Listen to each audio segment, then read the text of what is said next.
Hi guys, tonight I'm going to load up some 6.5 Creedmoor. I haven't reloaded these yet, so I'm going to show you from start how to work up a load. We're going to start with some Starline brass,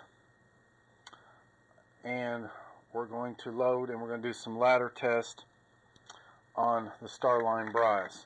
We're going to load up, I'm a big fan of Barnes TTS X triple shock bullets.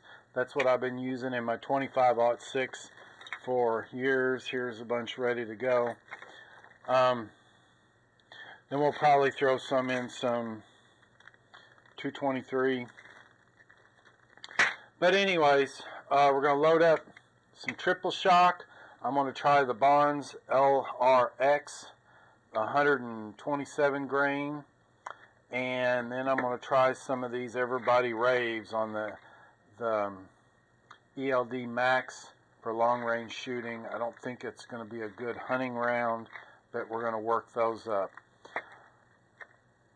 So let's get started. I'm going to show you how I'm going to set them up, how to set the die up and everything. This is out of the Barnes manual. This is what I'm going to use. I need to trim to 1.92. But looking at the bullets, none of them, they're all coming to right there. So we still got 10 thousandths of an inch before they need to be trimmed. So we're going to go ahead and send a couple through the resizing die and then remeasure and see how much expansion we get.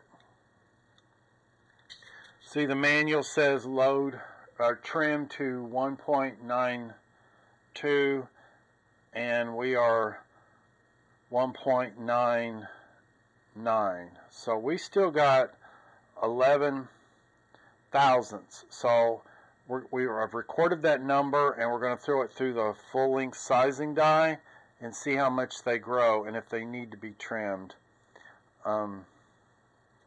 So I'm going to show you how to set up the die in a minute.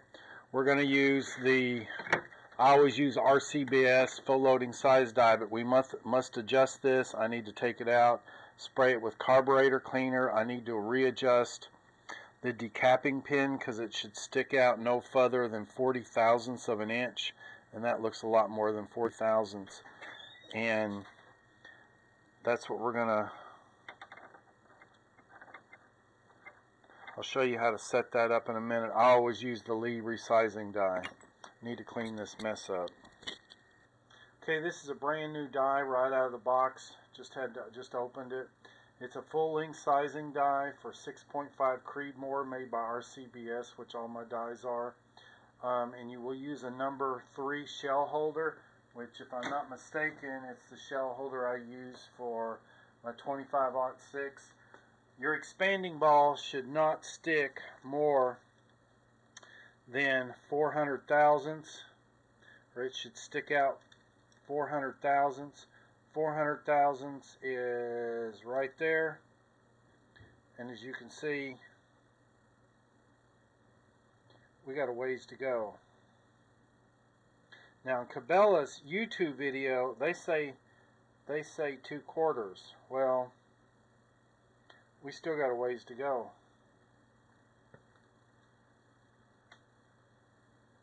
So just out of curiosity, where it's set stock. So to adjust that, you take a 3/8 wrench and you loosen up your nut right here. And since this is brand new, we're going to take her outside. And we are going to spray everything down with carburetor cleaner. You can see everything's coated in oil. And the other thing, you want into that hole there and make sure that hole is clean. So we need to go get all this oil off.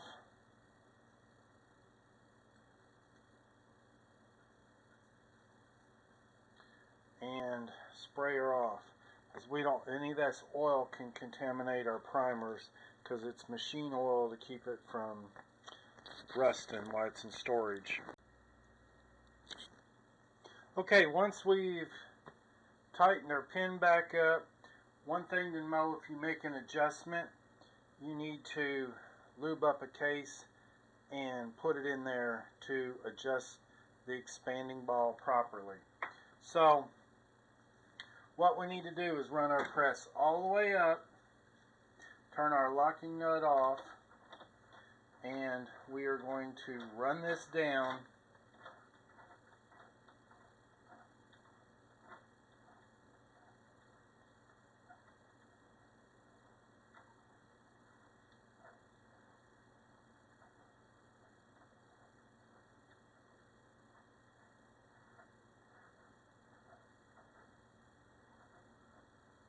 until we touch the shell holder. Barely touch the shell holder. Then we're going to raise this up, and then we are going to turn it 1/8 of a turn. So right there, if you need a good reference point, there's a slot in the top of the die here. Then we're going to turn our locking die back down to lock it. Now when you come up, there should be a cam action, and that's not enough. Loosen it. I'm going to go 1/4 of a turn. Lock it down. There should be some cam over action, just like that. Alright, so what we need to do, start prepping our brass. And get me a bag. So what I use is I take a Q-tip in the Resizing die lube. I put a little bit on a Q-tip. I mean, this stuff here must be 15 years old and I'm still running on it. So anyways, we want to take our die, or take our case, and we want to go around it right here, and a little bit right around the neck. You do not want to get any of this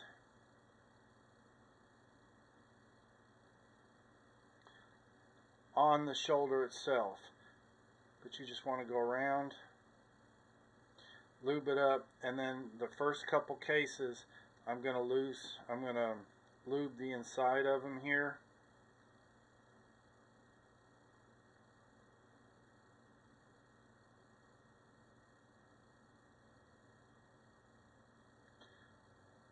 Just like that. Okay, then the next thing I'm going to do, I don't know if this is necessary or not, but I'm going to take and I'm going to deburr the inside of it. You get a little tiny piece of brass out when you do that. So you're just going to put her on there, hold her a little bit, go up, pop her down. Alright, now we're going to measure our case.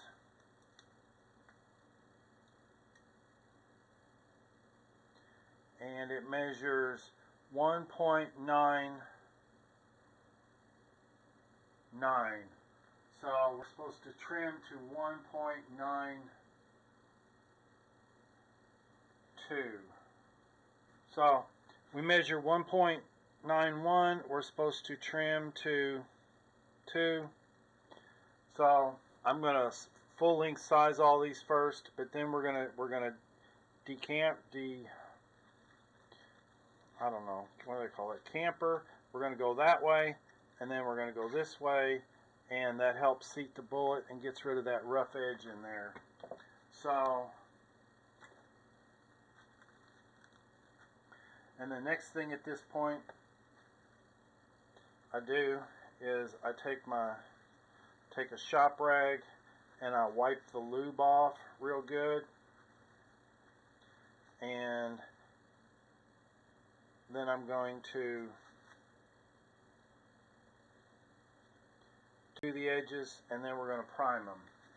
And I guess the next video will be on how I prime them. See, I'm not even going to lube this one. I only lube about every 5th one. And see, there's still lube coming off from the first one going through. So, this Starline brass,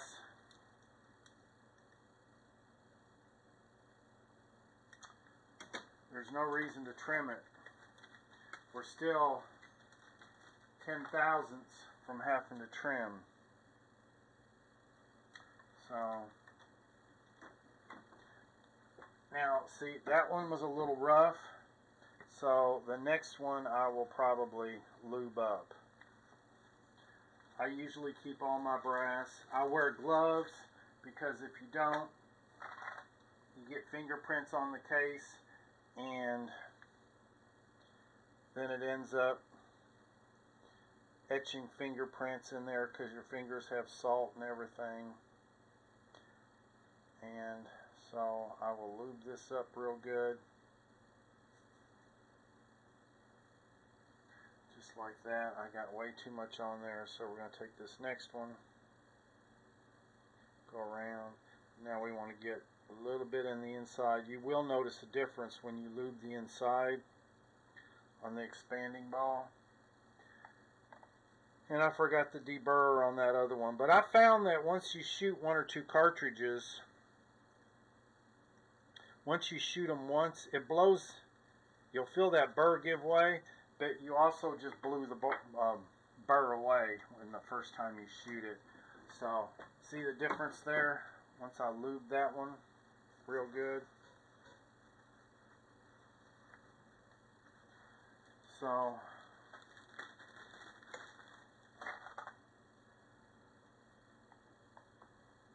take my deburring tool. To be honest with you, I didn't use a deburring tool for a long time. But when you do that, you want to shake, you'll find a little piece of brass will come out. And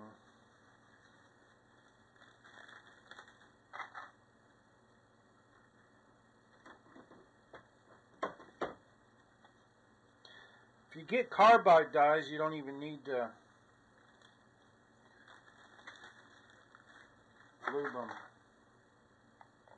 except because I over lubed and it dented the neck. Your problem is that neck right here. If you get lube there, it can dent it.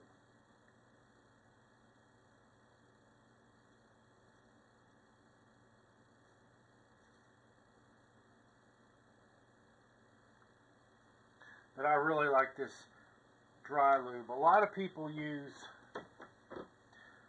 there's some spray-on lube. Some people swear by that. I've never really used it.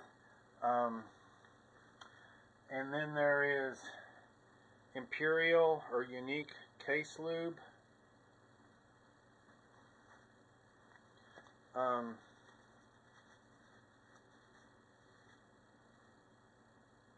Looked like it got turned sideways and it's been leaking out. This is what Hornady makes, but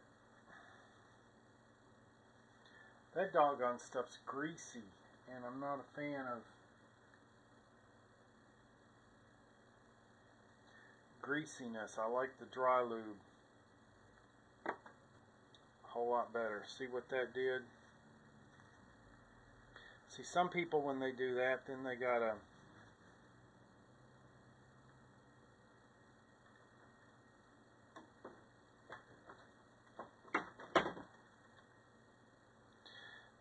throw it in a tumbler to clean the oil off from that stuff. That's why I really like the dry lube. So we're going to go just like that. And now I got a mess to clean up because this stuff, it turns sideways. But see what it looks like? It's better than the lube you put on a pad, I'll tell you that. But I still like the Lee.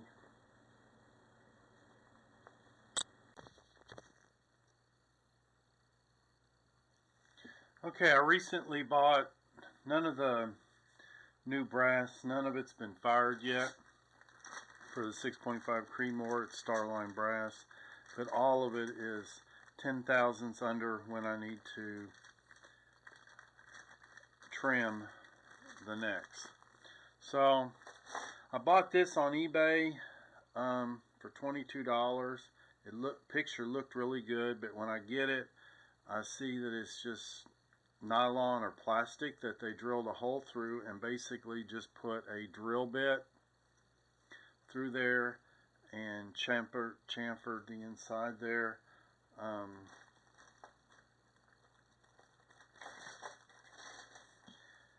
The idea is you chuck this up in a press and you put this through there to there. I don't know if you can see or not, and that trims your brass. But as you can see, we still got 10 thousandths of an inch. But you put it in a drill bit and you can just spin it down. So I don't know, instead of using my RCBS case trimmer, step that we need to do is, in order to properly seat a bullet, and we're first going to load 40 rounds of Barnes LRXs, 127 grain. But the boat tail helps a lot. But in order to put it down in here, if you do not chamfer, I guess that's what it's called, the inside of that neck, when you load this bullet, you'll see will be a ring of copper where it shaved the copper when you were seating it. So one tool that was a complete waste of time was this RBS, or no, it was the Lineman. It was junk. But I don't know, I can't get a very good turn with this one. So I've gone back to the old, you just basically put it on there. You'll feel it cutting until it gets to the point that it no longer cuts. And you just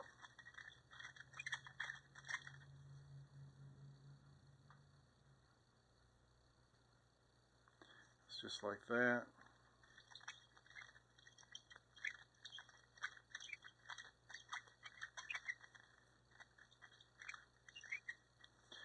Flip it over and deburr the outside.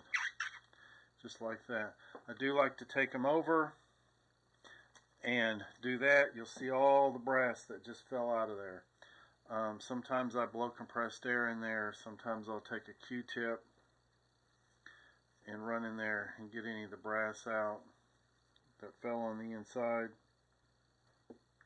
We're ready now to prime this one up. And then we'll drop a powder charge in there and seat it. So we got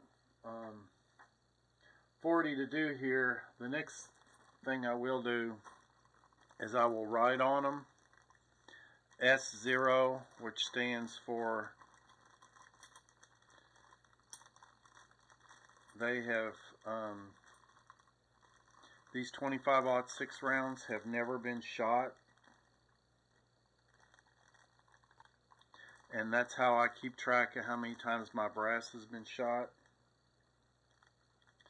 because I usually full length size one time, and then I will neck size only for about 3 firings, and then I have to go back and full length size them, and I might shoot them another time or two, and after that I usually retire them, and they will get, I'll go shoot a deer or something with them.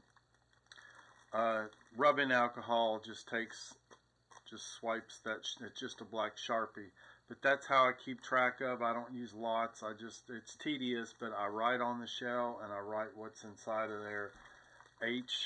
I'll write H55, which means H4831 powder with 55 grains. H4831 is what I load my 25-06 in. and we'll do a ladder test and look for velocity nodes. As you go up in powder, you'll see your bullet rises, and then it will level off, and then it will rise some more. And you usually have 2 velocity nodes, and we want to find the best SD standard deviation and what's grouping the best. And I will usually have, I'll go up in 5 increments of powder. I'll have 5 targets, and I will shoot usually 5 rounds at 5 targets, 5 loads of powder, 5 rounds with the same amount of powder in increments of 1 grain up to max, and I will shoot each one of those groups at a target. And then I will take the targets and I will take a sheet of paper, and I've aimed for bullseye on every one of them, and I'll take a piece of paper and I will draw the bullet holes on another piece of paper. So I have 25 bullet holes on that piece of paper, and you will usually see as your powder goes up, your bullet will start rising, because when you shoot a gun, the bullet, or the barrel, supposedly whips up and down, and what you want is your bullet leaving right when your barrel's at its height, and not when it's coming back down. And as you see, as your powder go up, you will see these velocity nodes. So I've got 40 here to chamfer and load up. We're going to load up the Hornadies. Then after we get that load worked up, we're going to try, I got a buddy that just swears by these Federal Fusions as a hunting round. So we're going to load up a bunch of 40 grain Federal Fusions. So we got a lot of work to do. Okay, we're back. We have 40 cases all prepped, chamfered, deburred, fresh Starline cases that are 10 thousandths below where we have to trim it. So we're ready to prime these, and now my research is what kind of primer to use. I have about every kind of primer there is, but I only have a box of each of them except for Winchester WLR. I have a whole brick of these, and this is what I use in 25-06. And the reason I liked them in 25-06, they seem to be a softer primer, a lot softer than CCI, and it does show pressure changes a lot better, in my opinion, than CCI. The reloading manual, the Barnes reloading manual, is calling for Federal 210s, as is a lot of them. And my research is showing that's where you get the lowest standard deviation. But I only have 1 box of those, and I mean, I got 1,000 of these, so I want to use them up. I use an RCBS primer seeder. I love this thing. So all you do is take your primers, you turn it upside down, and you just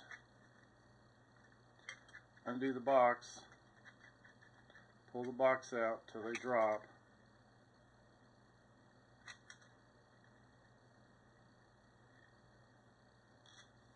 Now, when you have primers that are upside down, the neat thing is there's rings on this thing, and all you have to do is spin it around a little bit, and they always self-right just like that. You always want to take a look at your primers and make sure you don't see any that look funny.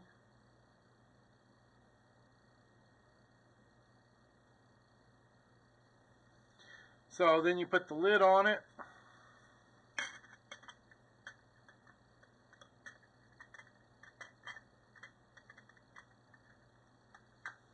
Like so. There is a locking door that if you turn this, it will lock them out. But you want to open that locking door and get them all to start feeding in there. And you're just going to take your brass. Now this is something This is 6.5 Creedmoor. We're using RCBS die holder number 3. Or shell holder, I'm sorry, number 3. So you just slide your shell in there, and this is something you have to get a feel for. And most of them say you want 3/1000ths of an inch seat, where it wants to seat it. But you'll feel it. And then we'll start stacking them in our loading block there. But see, we do not take it all the way down. When I first started using this, I was squeezing it all the way flush, and I was I saw some a little bit ago. I got some hand gun. There's a little tiny nipple sticking up on there, and I have some handgun primers I could show you in that box over there. Anyways, I was over crimping them. So you do have to learn how much of pressure to apply, and it just sort of stops right there, and that's good. And you take your finger, and it should be a little bit. Another old-fashioned test is if it wobbles at all, your primer's not seated far enough. So this goes fairly quickly. Find your favorite TV show, an adult beverage. No, I don't recommend that. But anyways, just like that. Simple as that. My press will seat primers, but I always thought that was stupid. You put a primer right there, push this up, and it goes inside of there, and you push it down, and that's just too much work. This thing works so, these things are just sweet. Always hold this away from your eyes and wear safety glasses in case one goes off. Never had one go off, but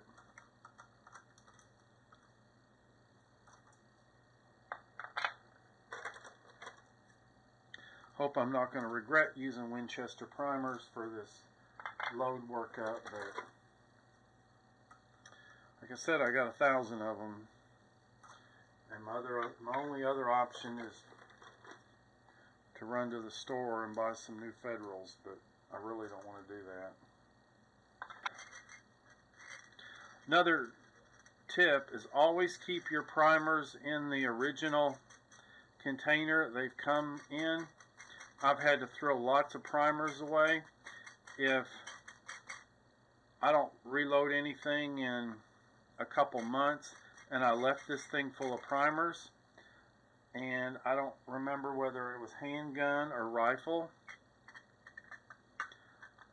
Large rifle and large handgun basically look identical, and you can't tell the difference, and you literally need to throw them all away and get some fresh ones out of the box if you're not absolutely sure what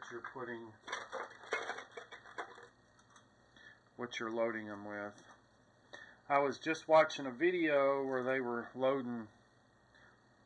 doing a primer test with Federal 210 Magnums and getting really good SD standard deviation, which is the measurement between your high and low velocities over a chronograph, and then your ES is your extreme spread, which is you go shoot a 5-group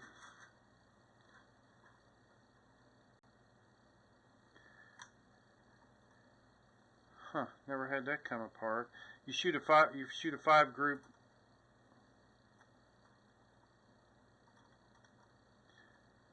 shoot a 5-shot string and measure what the widest spread is between the 2 shots that are the furthest apart.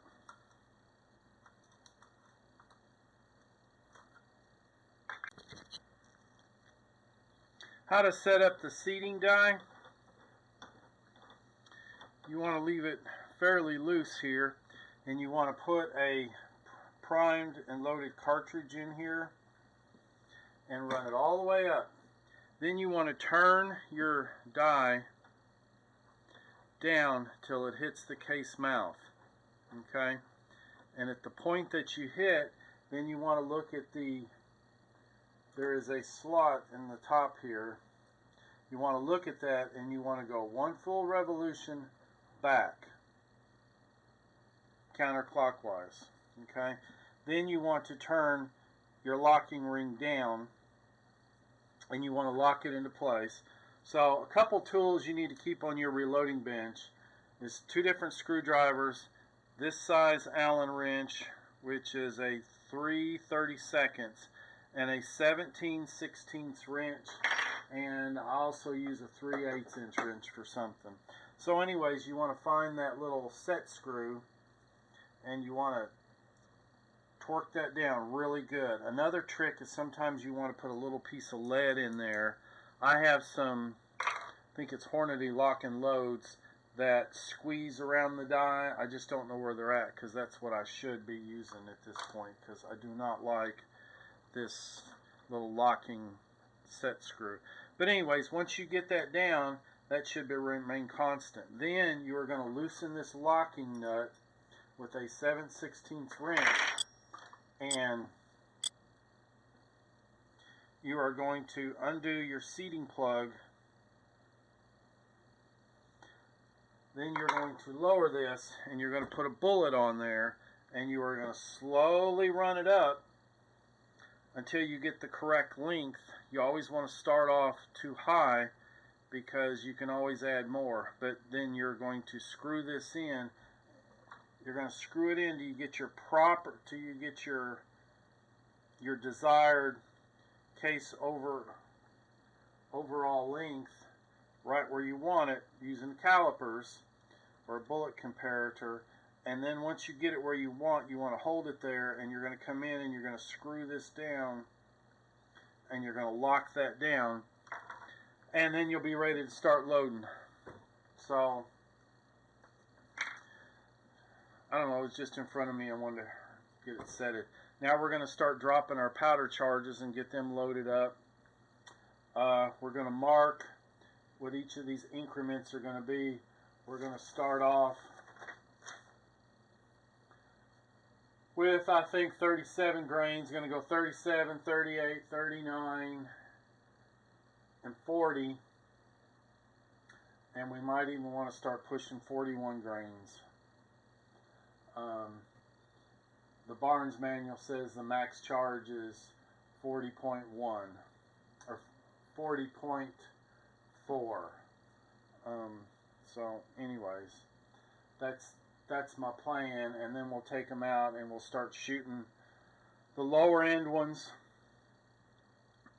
And the first couple in through here, we're probably not even going to care about the group. We're just going to look for pressure changes, and then we're going to work up to maximum and then start looking at our loads. So I'm going to mark them down here, what each is, if I don't load them in the order. So let's go get the powder. Okay guys, I'm in the middle of loading these cartridges. I'm ready to go to the final 6, and all of a sudden, look what I did. This is one of the greatest things you got to worry about when you're reloading is I wasn't paying attention. I failed to progress the funnel, and look what happened. I have a double charged case. That's one reason you always want to look at the gunpowder and all smokeless gunpowder and all your cartridges, and you can see that I just double charged one. So all we got to do is pour that back out and start over. But because these are next to, when I get to the end at 41, which is going to be 7.7 grains over what the book says is max, I'm going to really be looking for pressure changes at the 40 grain. It says max is 40.4. So anyways, I'll be looking at the primer and so forth. So it's almost a compressed load, not much room for the bullet in there. So that's why you got to pay attention to what you're doing. I do put a light on this. I hand load these on my RCBS 502, and I hand trickle the powder in there. I don't have a charge master, and I never really trusted the powder dumps, although I guess they're supposed to be pretty accurate. But we're using this stick powder, and you're going to be cutting kernels. So now I got to dump this and start this load over just because I failed to progress. Wasn't paying attention.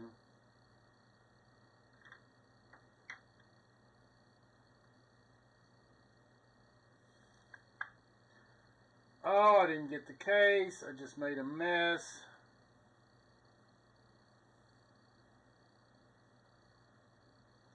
Darn it.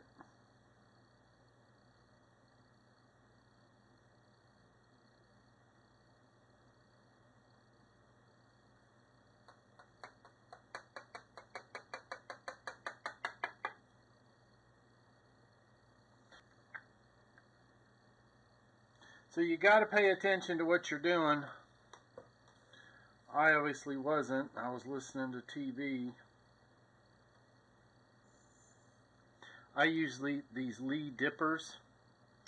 They're not real accurate, but it's one way to get the powder in there to get you in the ballpark before you start trickling. Then you go counterclockwise here until your needle comes up. And you can go really fast until you get movement, and then slow down. Because you're just going to go a grain or two sometimes to get it to the line. There we go. And this time make sure that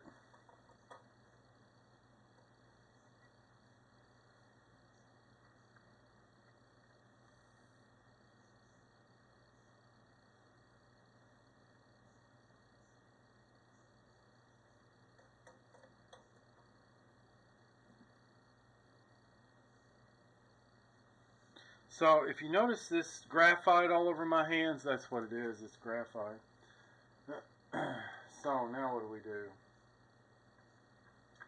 I'm messing around. Okay, I'm done with the powder. We're using H4350 Hodgson's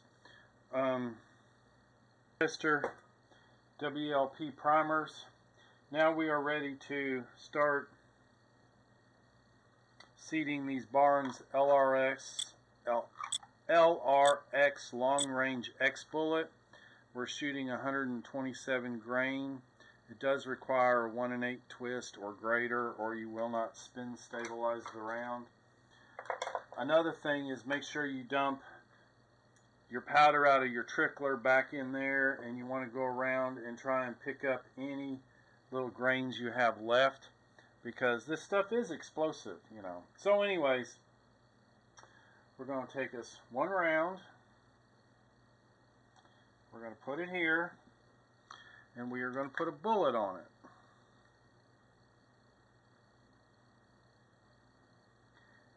And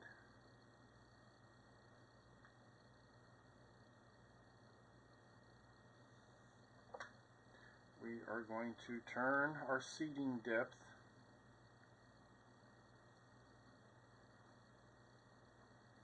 way up.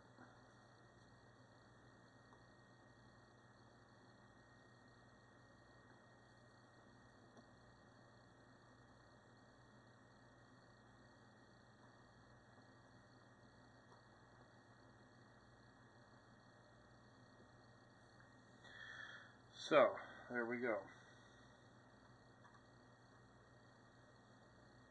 Back it off a tad. Remember, you can always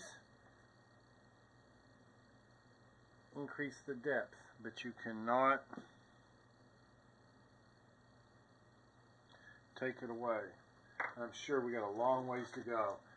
We are shooting for a case overall length of 2.72. So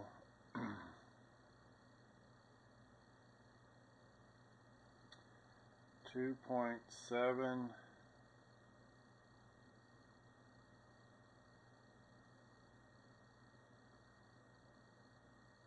is right there.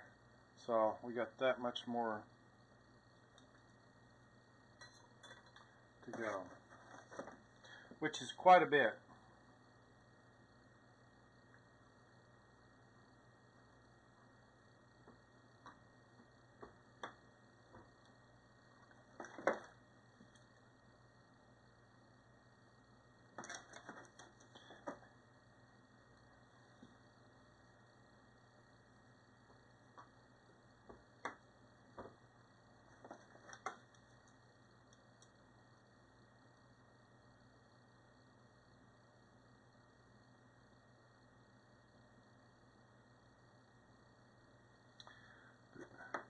See what that's why you want to use one of your lower end cartridges, sort of a sacrificial one. See that little ring on the, what do they call the Ogive? The Ogive ring.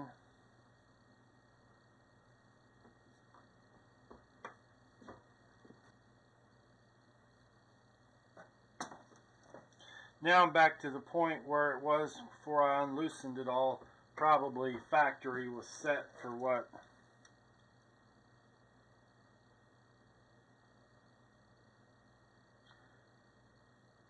Bingo, 2.7.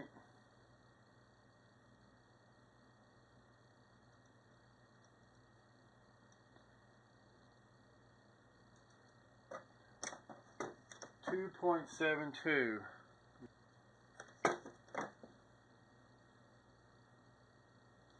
Yep, I think it was set at the factory, and I went and undid it all trying to get this, but oh well.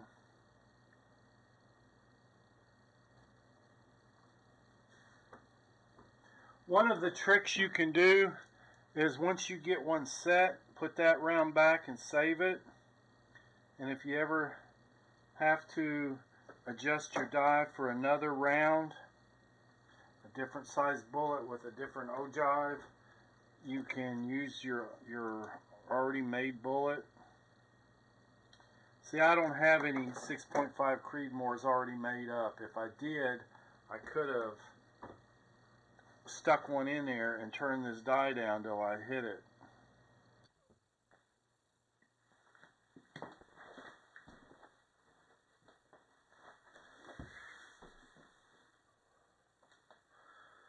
Okay, it just didn't feel right using the book's case overall length, so I got out my overall length gauge and take your, they're very inexpensive, your Hornady's special brass manufactured for this device for your lock and load for 6.5 Creedmoor, and you screw it on the end just like this. Make sure this part right here is flat so you can get your calipers in there. And you're going to take the load and make it long or short. But see, it's hanging up inside this case. I'm thinking I need to try and ream it out a little bit. Anyways, you take a dowel pin, a small dowel pin, and stick it through the muzzle. And you take this and you put it in through the breech, and there's a certain way you need to hold this to make this work right. You're going to put two fingers right here, and you're going to let this rest on the palm of your hand right like this with these two fingers, and you take the dowel pin and put it the other, and you start working it back and forth till you feel it just barely touch the lands. So you're going to move this bullet, you're going to seat the shoulder into the bore,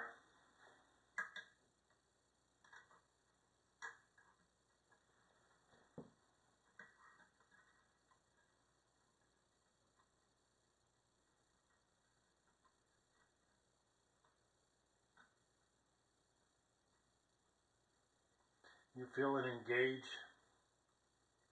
the lands there, and then you want to loosen this and hold it there, and you want to work it back and forth very gently with the dowel pin coming through the muzzle and your palm pushing the other end and holding firm pressure at the shoulders into the breech, and you'll finally find that spot, and you take your other hand and tighten that down, and you simply pull it out and take your calipers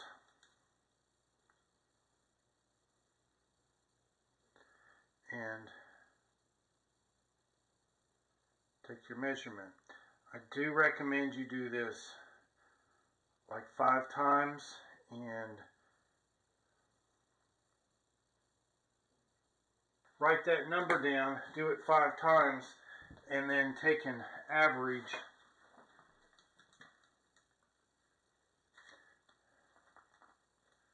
Those two are right on the money. So I don't guess we need to do it 5 times. So that is our depth into our lance is 1 inch, 846 thousandths. Now Barnes bullets like a jump. If you think about it, if you put your hand against the drywall and push your finger against the drywall and try and poke a hole in the drywall, you can't do it. But if you come back 5 inches and ram your finger into the drywall, you can poke a hole in it. That's the way with these monolithic bullets, like Barnes and some of the others. They're pure copper bullets, and they like a jump to engage the lands, and it also helps with your pressure. Then, and hook this Hornady lock and load. We're going to measure the ogive of the bullet. So we're going to attach this to our calipers, which is exactly 1 inch, and then we are going to, so you're going to have to subtract 1 inch, but that way you can counteract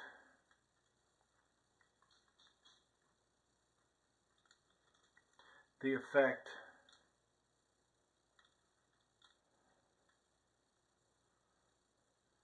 So we're measuring the ogive. So with especially these ballistic tips on the end, they can be a little bit of variance, and this way we're measuring by the ogive, and that will give us an exact measurement, especially with seating your seating die. And as I can tell, I am already seated according to the book, and that's putting me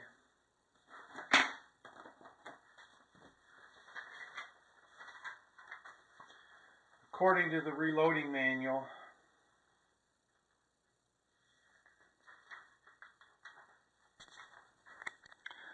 I knew it didn't feel right, and so I've measured the distance to our lands, and that comes to 2.846. I followed the book for our seating depth, and I seated our 25 loads we're going to work up to do our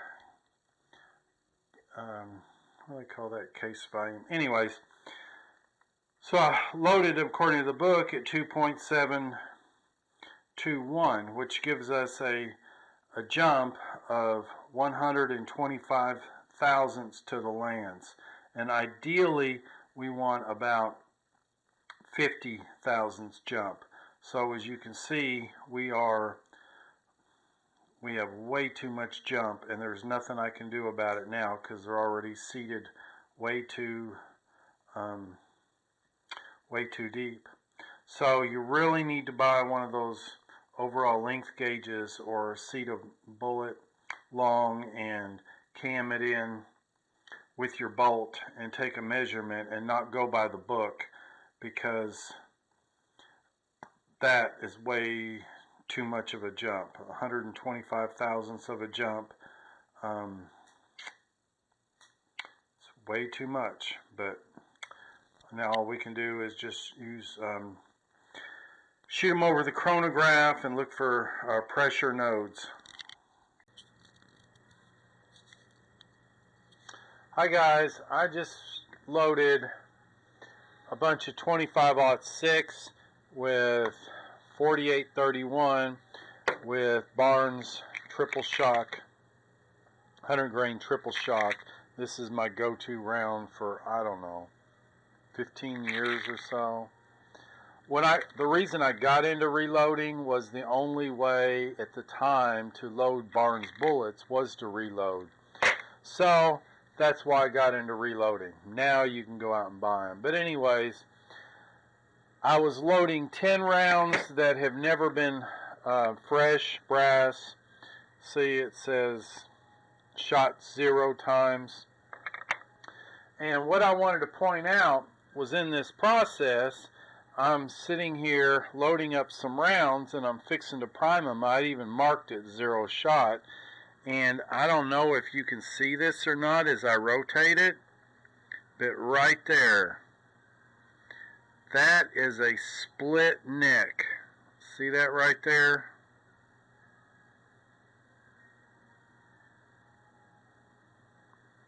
Split neck. Virgin brass split neck. But that's not the worst one.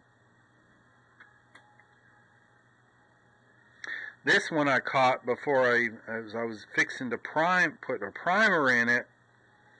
Look at that neck. Quality control must have missed this one. And this one could have been catastrophic because it's actually down past the neck into the shoulder. And if I would have fired that, I don't know if the camera's going to pick it up or not, but rotate it, maybe that'll pick it up. Right there, it's actually into the split is actually into the shoulder. Virgin brass, never shot, Winchester. I've never seen this before. But that's why you need to inspect your brass. That could have been, this round could have been catastrophic.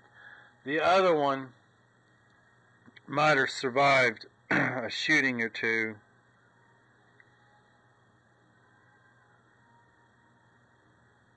I don't know if it's going to show up or not. So always inspect your brass. I did a video on reloading these wire neck size.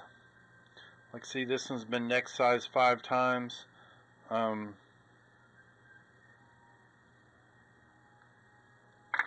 But the camera, the battery died on the camera as I was going. That one's never been shot. That's virgin brass. That's why I always mark them. That's been full length sized, been shot 5 times.